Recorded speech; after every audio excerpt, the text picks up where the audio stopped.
Salutations to that reality in which all the elements and all the animate and inanimate beings shine as if they have an independent existence and in which they exist for a time and into which they merge.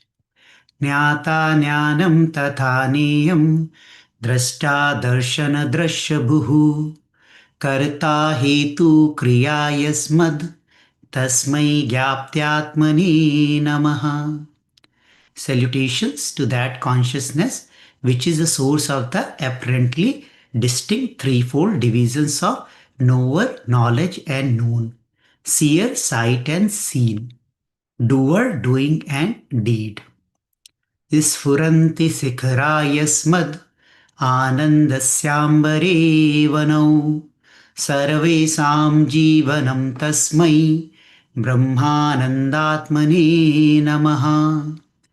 Salutation to that bliss absolute, the ocean of bliss, which is the life of all beings, whose happiness and unfoldment is derived from the shower of spray from that ocean of bliss.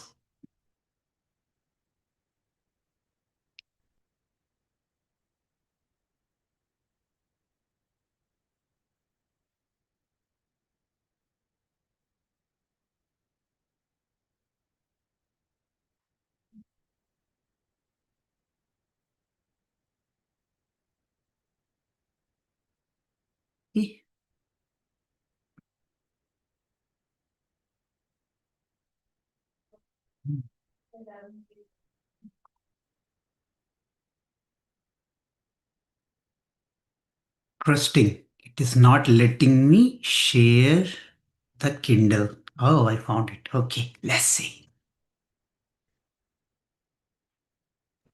We could see it. Okay, very nice. So we will continue reading now. But before we start reading, once again, we read the selected passages.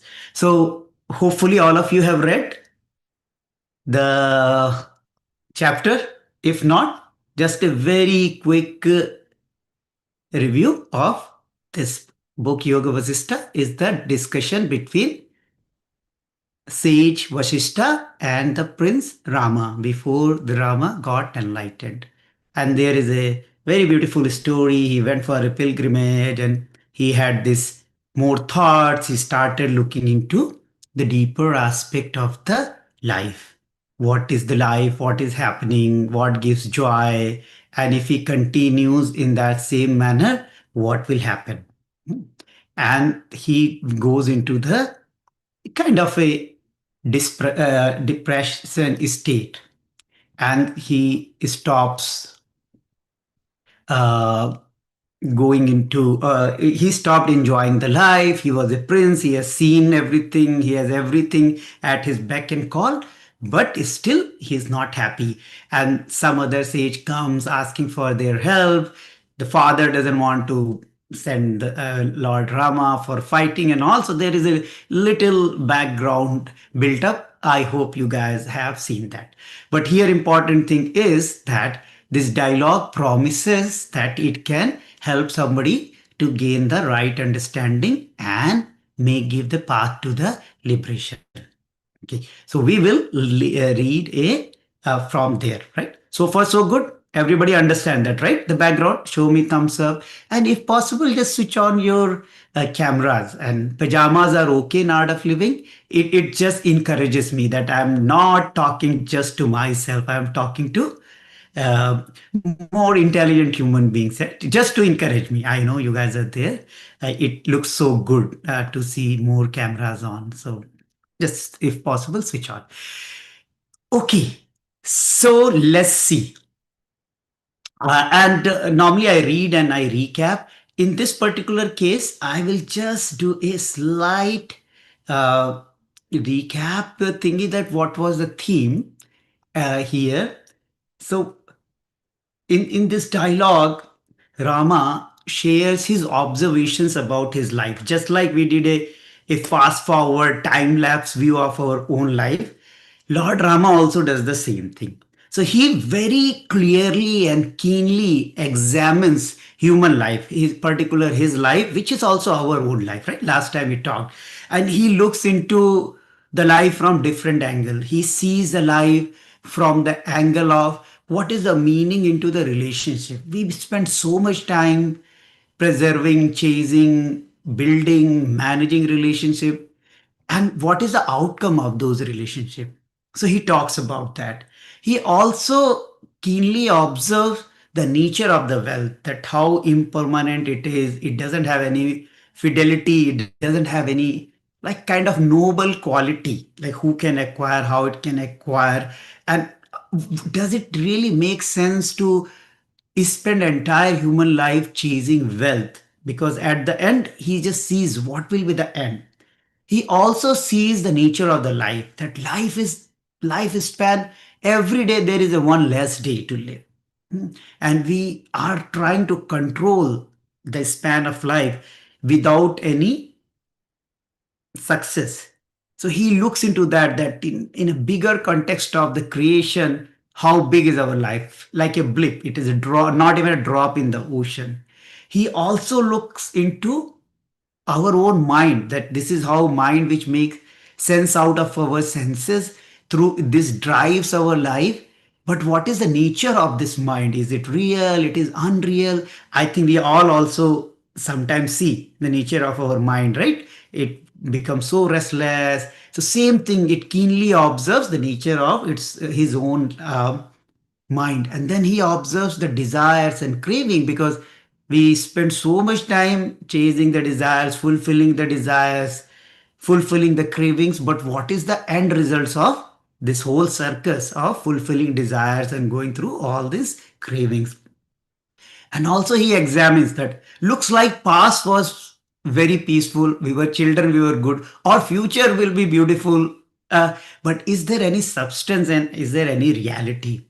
And finally he observes the nature of the time and nature of the actions. So he does a very very keen observation to entire life from different angles. And I think that is where the reality comes into the picture. Until unless anybody observes the holistic view of the life, it is very difficult to gain the right kind of maturity.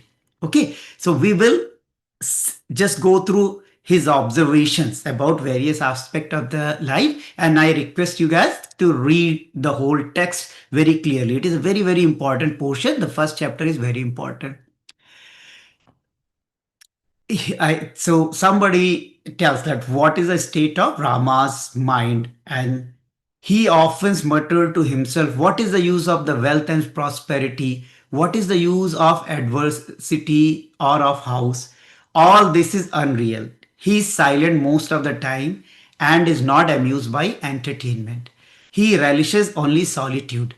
He is all the time immersed in his own thoughts. So somebody tells their parents and the sages that this is what is his state of mind.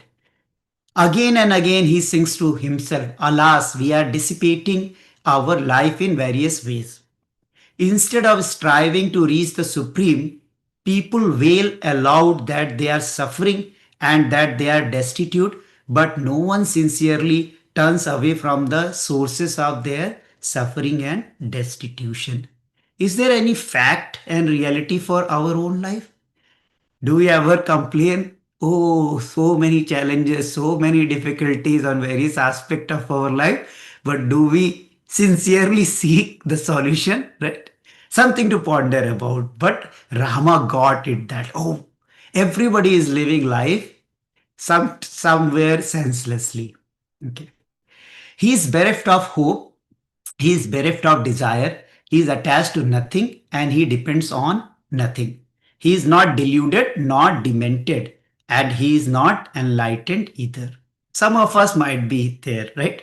We see how much is real, how much is unreal, partial, this thing, right? So promise for yourself. You are not deluded and you are not demented, but yet not enlightened either. So let's continue the journey. Then the sages diagnose someone like me. I can't claim myself as sage. I'm just representing that point of view. Is that they say that his condition is not the result of delusion, but is full of wisdom and dispassion, and it points to enlightenment. Bring him here, and we shall dispel his despondency. So, if you find yourself there, this is your diagnosis that it is not delusion, but maybe it is the dawn of wisdom while you are here. Okay, now let's see. Then Rama starts talking because they ask, "What is happening with you, my dear? Tell me, we will help you, we'll solve your problem," right? So now the real stuff starts. Then Rama says that he examines what is happiness? What do people call happiness?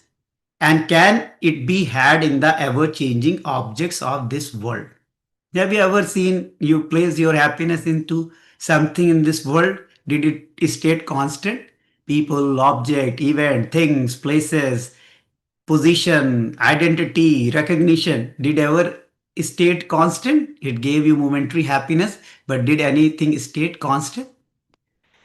Let's continue reading. All beings in this world take birth, but to die, and they die to be born.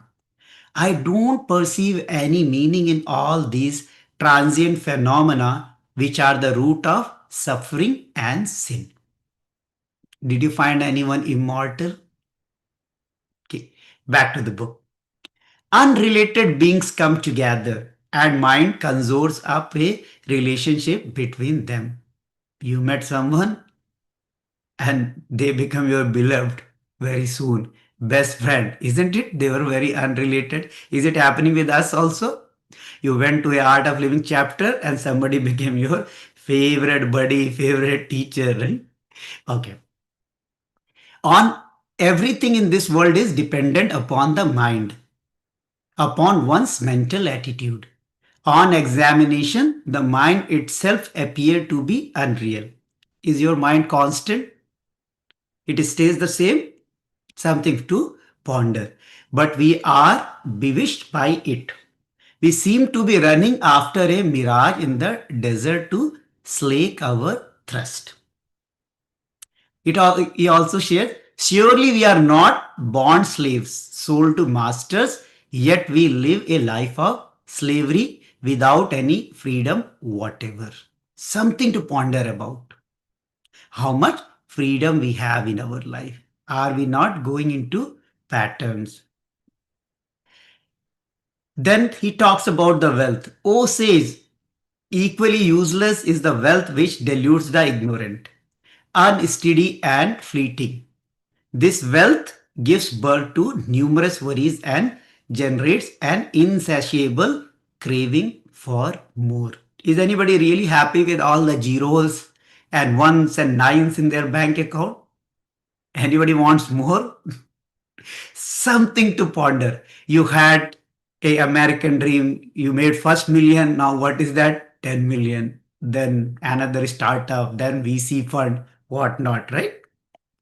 Wealth is no respecter of person, both the good and wicked can become wealthy. However, people are good, compassionate, and friendly only till their hearts are hardened by the passionate pursuit of wealth. Have you seen those managers chasing wealth, promotions, how hard they become, layoffs, reduction in the force, whatnot, right? I mean, they are just doing their job, but that's the wisdom. Is wealth constant? Is there any character in the wealth? Wealth taints the heart of even those, even of wise scholar, a hero, a man of gratitude, a dexterous and soft spoken person. And something very interesting. Wealth and happiness do not dwell together. Actually, health and happiness dwell together. Wealth and happiness is questionable. Okay, I will skip a little bit more. There are too many objectives and very wonderful description. Please do read. Coming back further to the reading. Even so is the lifespan. O says its duration is like of a water droplet on a leaf. How long is the duration of water droplet on a leaf? A dewdrop in the morning, couple of hours, it is gone. The lifespan is fruitful only to those who have self knowledge. We may encompass the wind, we may break up space, we may string waves in a garland, but we cannot pinpoint our faith on the lifespan. Is there any guarantee that there will be a tomorrow for anyone? Something to ponder about. Now he makes a declaration. He only lives who strives to gain self knowledge, which alone is worth gaining in this world, thereby putting an end to future births. Other exist here like donkeys. I'm not saying anyone donkey, it is Lord Rama. If anybody has any objection, please talk to him. I'm just reading from the book. He also makes some very beautiful statements, something to ponder about. To the unwise, knowledge of scripture is a burden.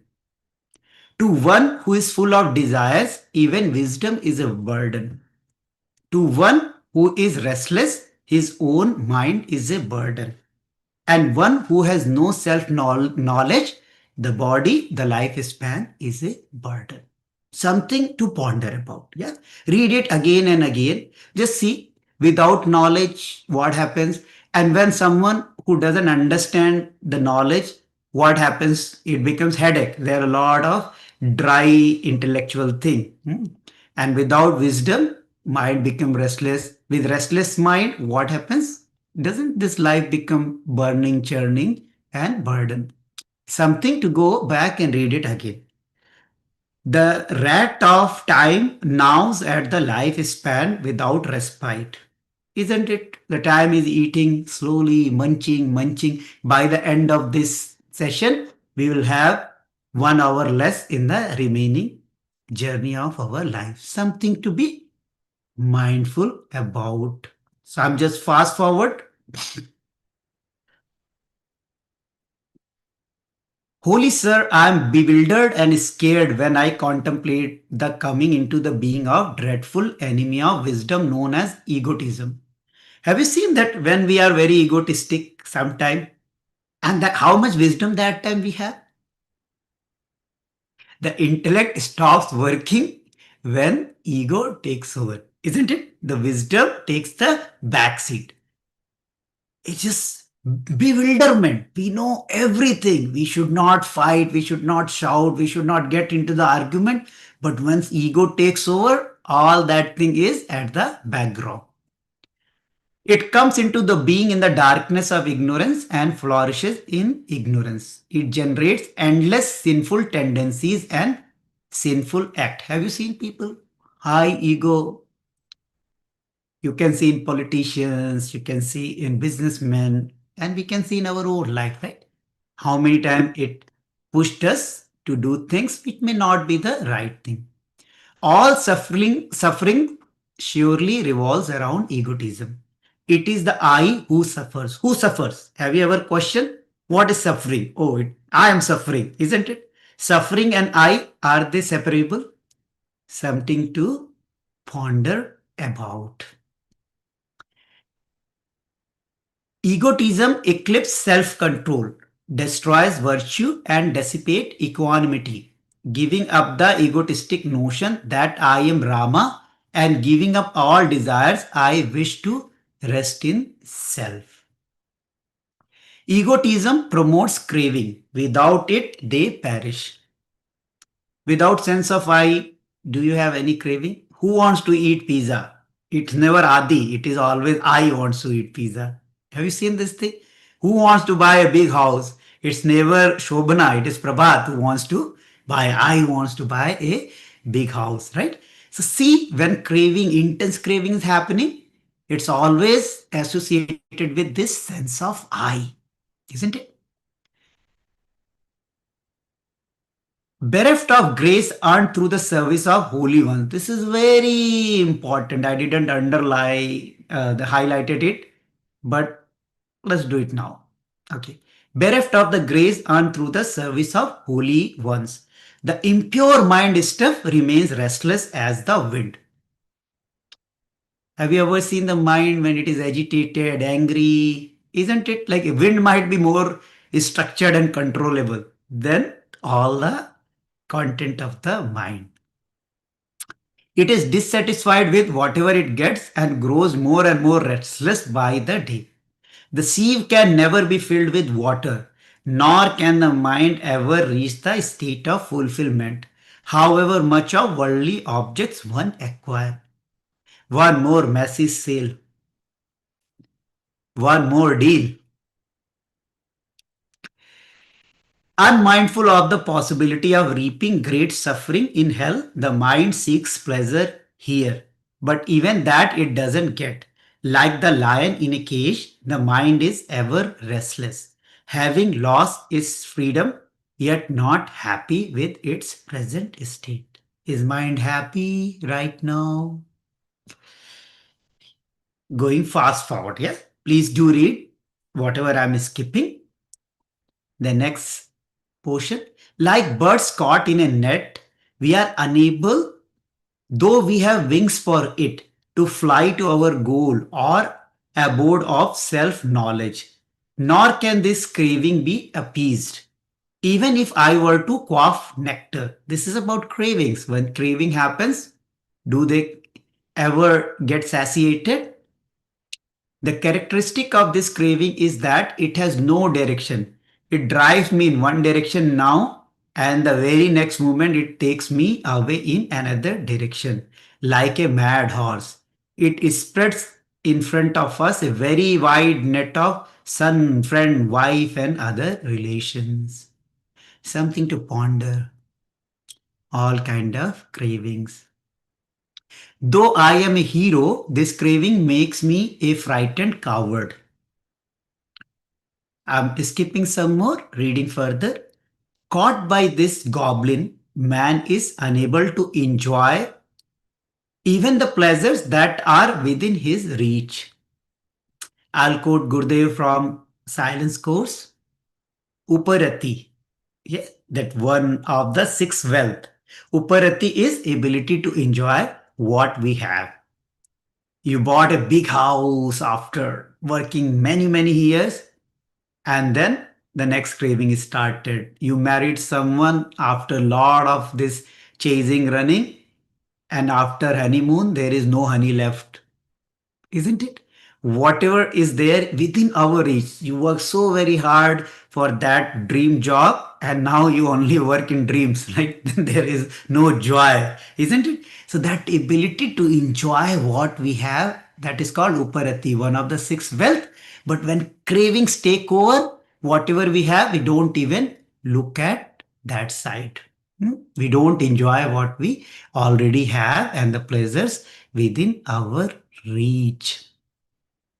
Though it appears as if the craving is for happiness, this craving leads neither to happiness nor to the fruitfulness in this life.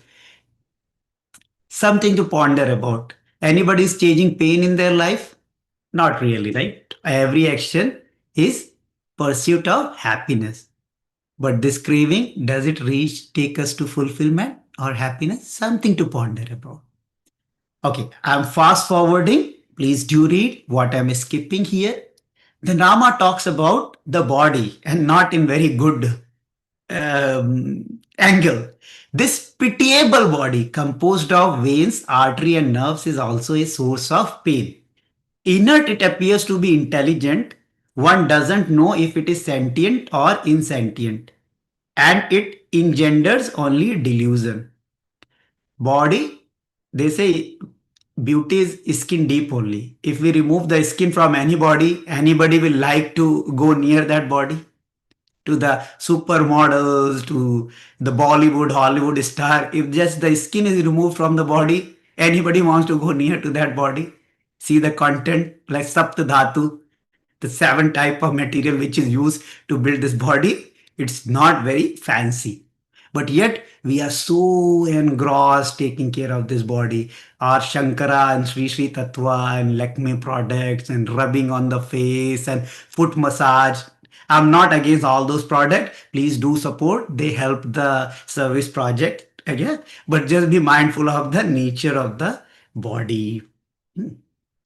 Delighted with little gratification and distressed by the least adversity. A little sip of Starbucks coffee can elate it like anything.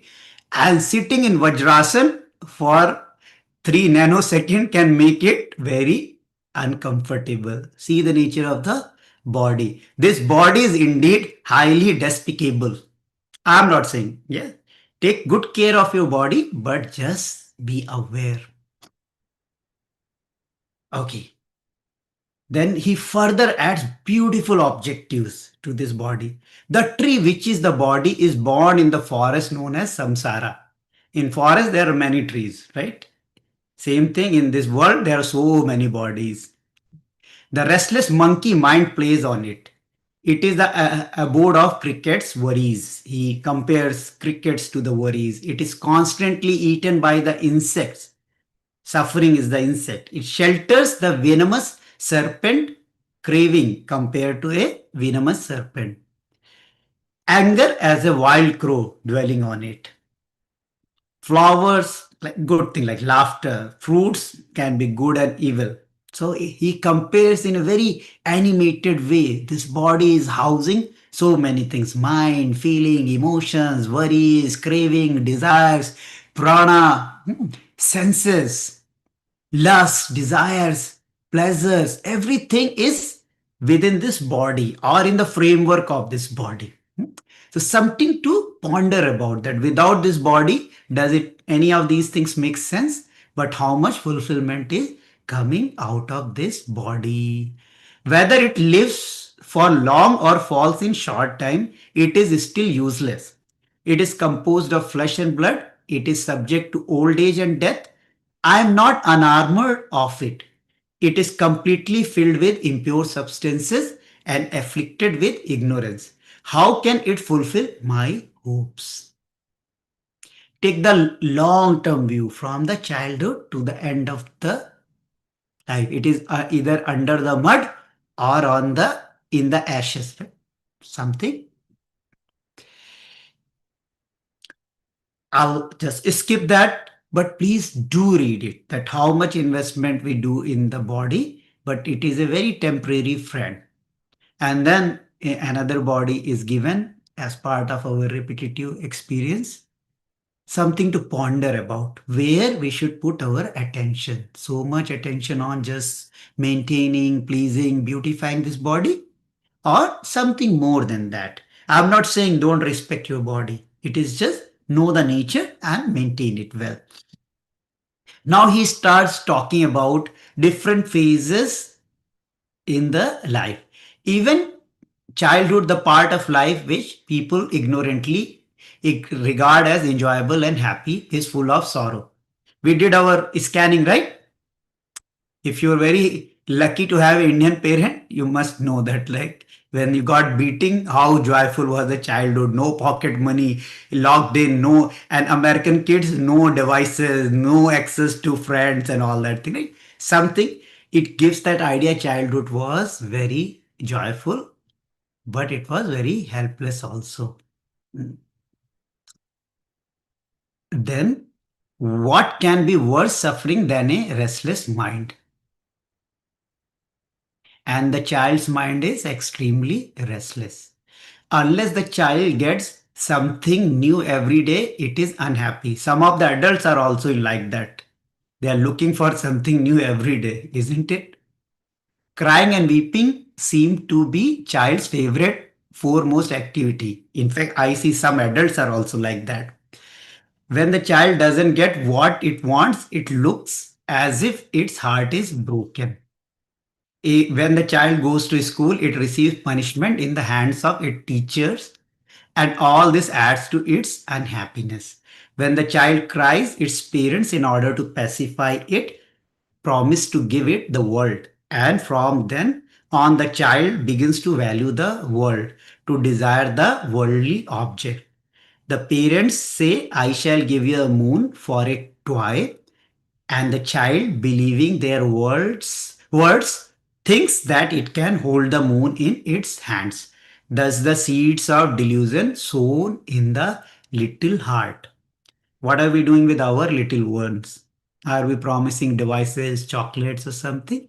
Or we are sowing the seed of meditation, good values to our own children? Both the things. What happened to us and what we are doing to our own next generation.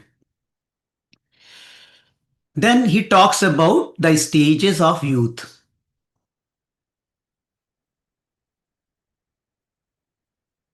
I'm not an armor of this transient youth in which short lived pleasure is quickly followed by long lasting suffering, and deluded by which man regards the changing to be changeless. What is worse still, it is during youth that one indulges in such actions that bring unhappiness to many others. Who makes the most crimes, unhappiness, unskillful actions? Is it children or it is mature old people or it is youth? Something to ponder about. Even as the tree is consumed by the forest fire, the youth's heart is consumed by the fire of lust. When his or her beloved leaves him or her, however much he may strive to develop purity of heart, the youth's heart is stained with impurity. Youth is mostly driven by mostly the lustful thoughts and seeking relationships, seeking intimacy and all, something to ponder about. But isn't it all that things very transient?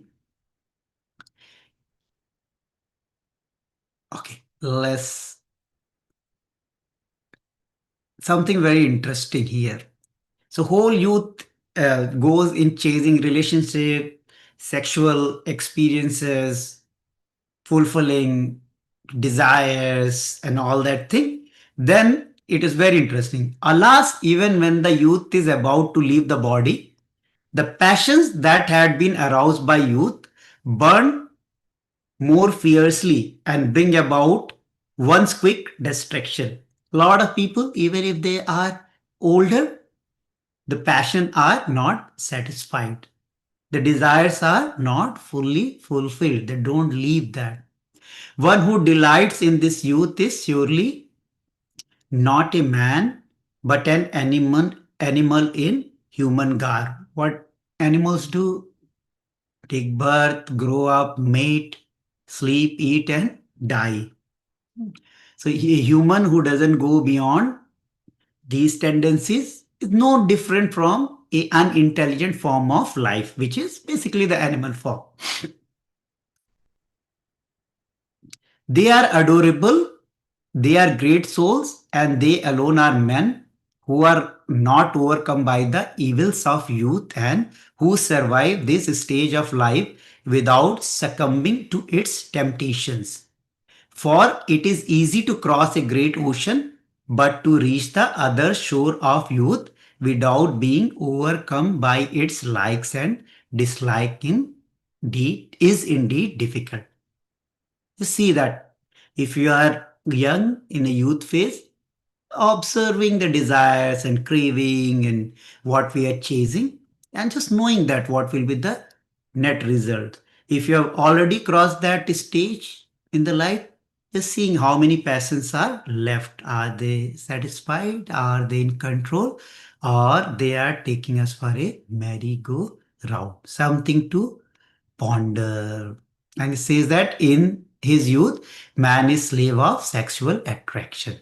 Something and talks about how body is made. It is just aggregate of seven dhatus, flesh, blood, bone, hair, and skins. He perceives beauty and charm, and he talks about the beauty is not permanent.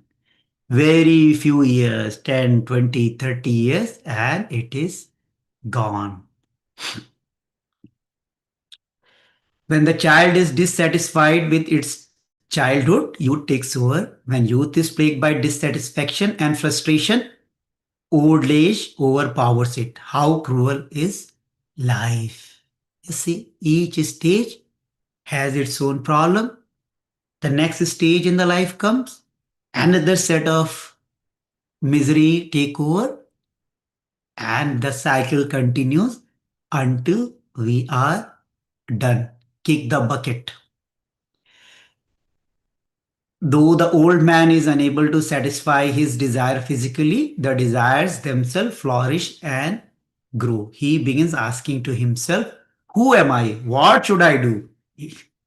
When it is too late for him to change his life's course, altering his lifestyle, or make his life more meaningful. Something to ponder. Life is so ephemeral, it moves so fast. Before we know, the life slips out of our hand. Not to miss this wonderful opportunity called human birth. Something to ponder. Who am I? What should I do before it is too late? I'm fast forwarding this. All the enjoyments in this world are delusions, like the lunatic enjoyment of the taste of fruits reflected in the mirror. All the hopes of man in this world are constantly destroyed by time. So, first about enjoyment, isn't it like any enjoyment? It's so temporary. We keep eating 3 times a day, but it never gave full satisfaction. We keep doing so many things driven by desire, but nothing brought us home. Just to understand that this senseless chasing of the desires. Then all the hopes of man in this world are constantly destroyed by time. Time alone, O sage, wears everything out in this world. There is nothing in creation which is beyond its reach. Time alone creates innumerable universes, and in very short time, time destroys everything. In Indian philosophy, time is also called Kal. Kal is death. And then there is also called grand time, Mahakal. Yeah, that is Shiva, in which everything is created. So that is what a compressed, innumerable universe are created only through the time, and they are consumed gulp by the time. This time overpowers everything. Time is merciless, inexorable, cruel, greedy, and insatiable. It has never left anyone living. Billions and billions of humans have died, different form of lives have died, stars have died, planets have died, right? It is completely merciless. So having a different idea about our own self, I think it might not be a very great idea. So read very beautiful description of the time. But just understand, we are not killing time. Time is killing us. Being very, very mindful. We are not wasting time. Time is wasting us. Okay. Besides the time I have just described, there is another time which is responsible for birth and death. People referred it as the deity presiding over death. I just said, right? In Indian philosophy, it is another aspect of time is also called Kala, death. Okay. It eats up. It kills everything. I already covered, right? And then there is another aspect of this time called Krutanta, end of action. It's inevitable result of or future. Like every action yield to the effect, the fruits of action. Nobody can escape the fruit of actions. This Krutanta is like a dancer with Niyati. Niyati is the destiny or the laws of nature for his wife. The two together bestow on all beings the inevitable fruit of their actions. Some actions fructify right away, some take a little time. You see that? So, how time comes with action is the fruit of action may happen immediately or after some time. But the laws of karma continues combined with time. Some right away, some little delayed. All beings in this world are tainted with evil. Now it's a amazing thing. Okay. All beings in this world are tainted with evil. All relationships are bondage. All enjoyments are great diseases. And desire for happiness is only mirage. Anybody has found everlasting happiness? Please raise your hand. We will come to you after we finish this book. One's own senses are one's enemies. The reality has become unreal or unknown. One's own mind has become one's worst enemy. Egotism is the foremost cause for evil. Wisdom is weak. All actions lead to unpleasantness, and pleasure is sexually oriented. One's intelligence is governed by egotism. Instead of being the other way around, the ego should be controlled by intelligence, but it is reverse. The intelligence is controlled by ego. Talk to many presidents. Yeah. Hence, there is no peace or happiness in one's mind. Youth is fading. Company of holy ones is rare. There is no way out of this suffering. The realization of truth is not to be seen in anyone.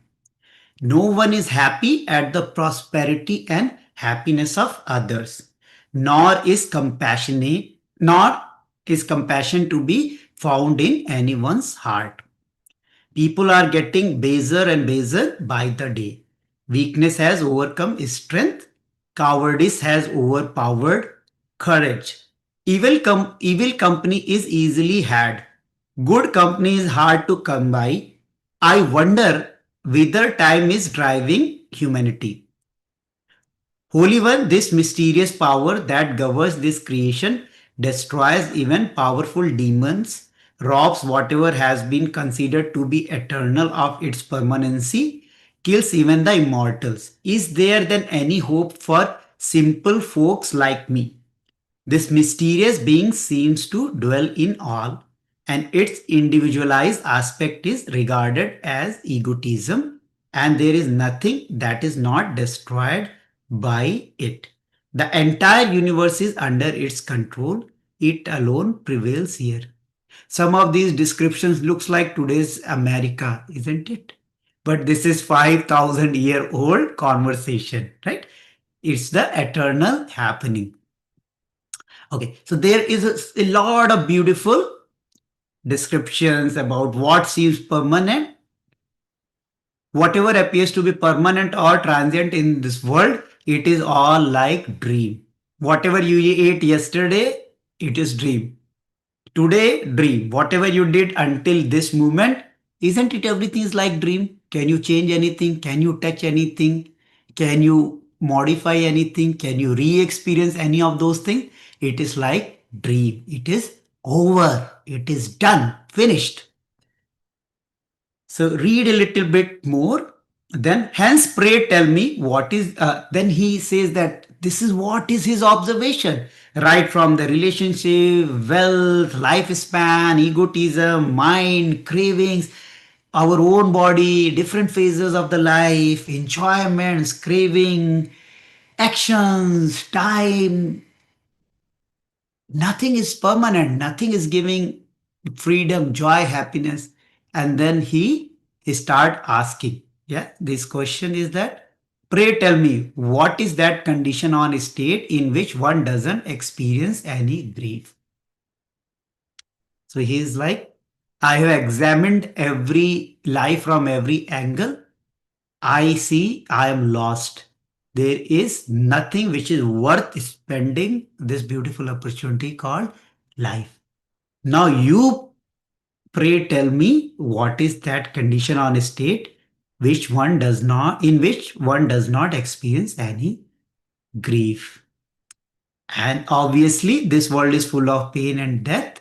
How does this become source of joy without befuddling one's heart? Okay. So I'll stop here. Hmm? Close your eyes for a moment.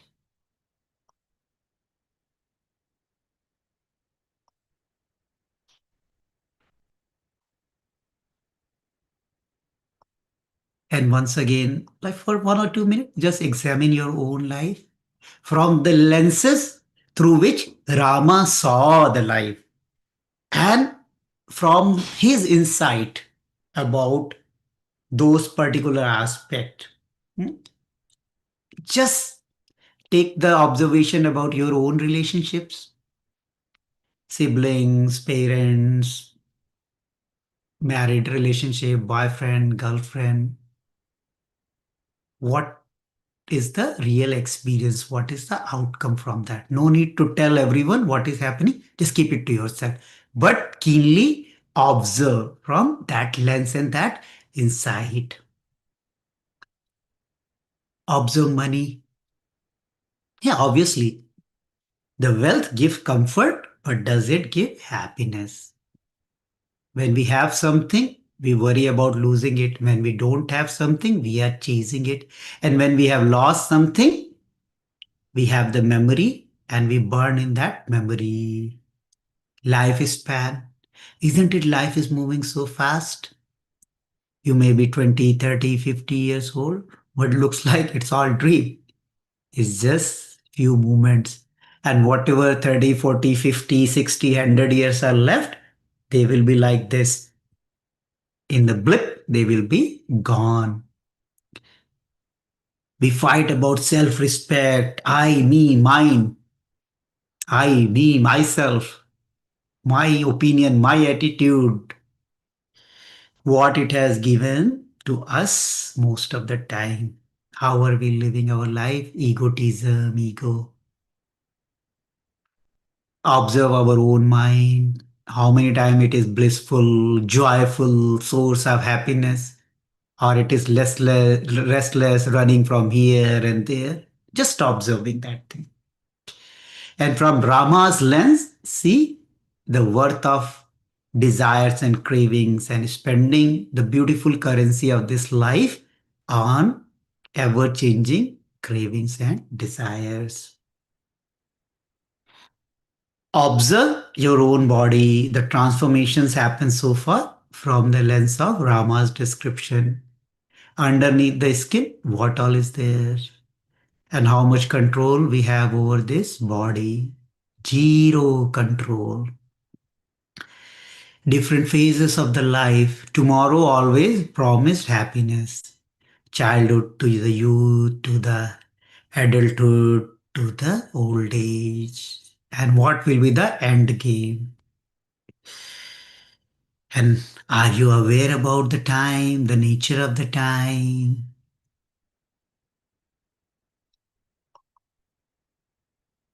Merciless, cruel, greedy, insatiable.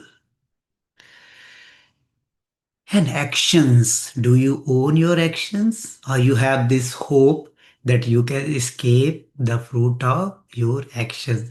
Remember the laws of actions combined with time, they are not going to let any of us escape. I'll give you 2 minutes to scan through. And there must be one or two areas in your life which might give you an opportunity to think deeper. Just 2 more minutes in silence, your own contemplation.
A deep breath in, slowly let go. Another deep breath in and gently let go. Taking your own time, slowly and gradually, we may open our eyes. Okay, just a couple of closing remarks from me. See, this is a very important chapter. And until we understand this, it will be very challenging. And many of our minds will react. What does Rama mean? I see it differently. And if you have such strong questions and your mind is rebelling, uh, I will just gently remind of two things. First of all, I'm not a spokesperson for Rama. I'm not going to defend Rama. If you have any problem, please consult with him. You can meditate and consult with Rama. Rama is inside you. Okay. Second practical advice, read this chapter two more times and then see if it makes sense. Without it makes sense, nothing will happen. So I'm not going to defend anything. So as I promised, it is few minutes past 7. There are few questions in the question basket, but feel free to leave the session right now. It is not required. You continue because you might have other things. If you have luxury to continue this discussion, you are most welcome to stay. Okay. So there was a question yesterday, uh, last session. Please differentiate between dispassion and depression, darkness, etc. It seems dispassion is more indifferent, and I would like to understand this starting point of Yoga Vasistha. Your depression, what happens is that when we lose hope from something, right? It is like you are not interested.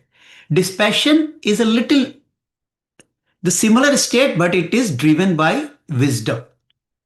It's not frustration. It is not ignorance, or it is just not the emotional reaction. This depression is very emotional and feeling level.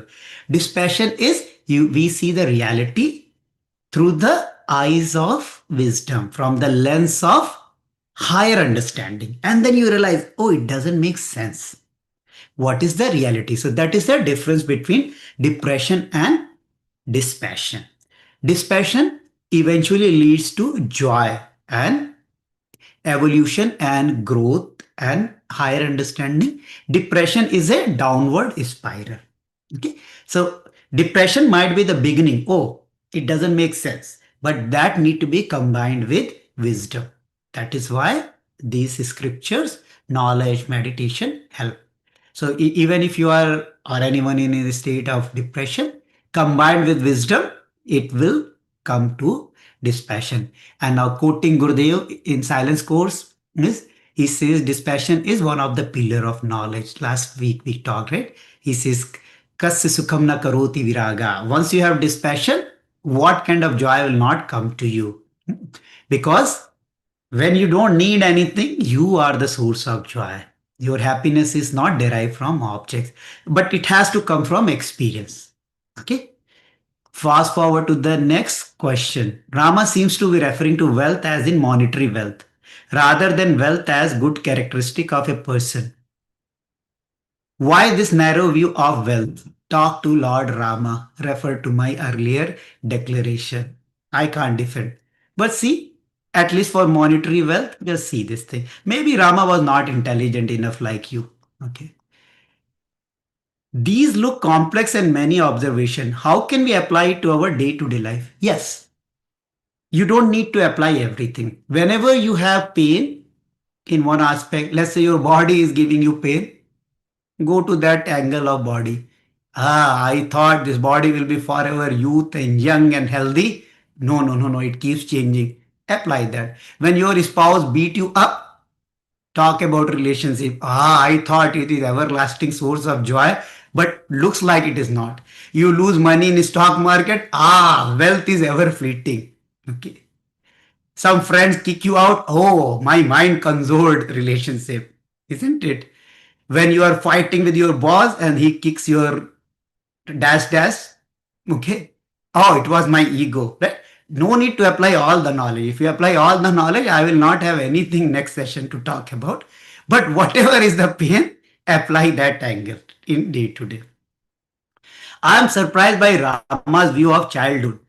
Again, I am not Rama's lawyer. All sort of defect, neurotic behavior lie hidden in it. He doesn't seem to think that childhood is a happy period. Why does Rama have this impression of childhood? Is he just venting his own unhappiness? Refer to my previous answer. Listen to the recording again. See, all children are called bundle of joy. Then talk to the parents of teenagers. They will tell you the bundle of joy, what happens to that, right? So it is in our DNA. You were a child once upon a time, right? At right time you started happening having your wisdom teeth and mustaches and hairs and all. It is in the DNA. It is just in the unmanifested form. All those things which a adult have, they are encoded in a childhood also, right? So again, I'm not going to defend drama. Something to ponder about. If you have any objection, wait until you become parent of a teenager. Okay. Can't tell if this sent the first time. I find 126 confusing that how all relationships are bondage, because I thought in Ashtavakra Gita commentary, Gurudev explained that some sadhaks have celibacy misunderstood because in a sacred marriage sex of soul brings both in contact with divinity. Yeah, continue. Nobody is stopping. Okay. But there are other relationships also, right? How about mother in law? With marriage comes mother in law. How much joy that relationship is giving you. Talk about that also, right? So nobody is stopping you from that, right? Just go and reflect from the larger context of the life. Hmm? Rama is very wise. He has seen end to end. You have to see end to end. Think about when you ask your partner to take the garbage can out after the relationship, that physical intimacy is over, and the person says no, how much joy that gives you, right? Or they don't listen to you, right? Look into from that context, right? The physical intimacy is just few minutes, right? But the rest of the things, so see from deeper context. And again, I'm not here to defend any point of view. It's your own journey. Reflect deeply. Okay.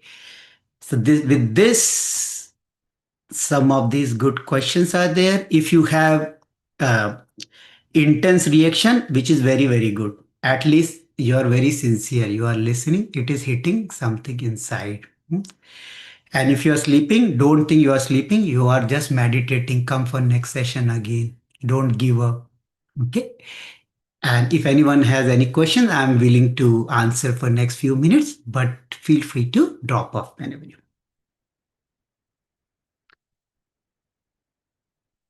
Anyone has any question, go for it. Otherwise, we see each other next week. I have a Yes, question. please Yeah, go I ahead. wanted to know who actually wrote Yog Vasishta. This is a translation. What is the real Yog Vasishta? When was it written and by whom? There was a person whose name was not transcribed in the record, but he wrote it. When it was wrote it, when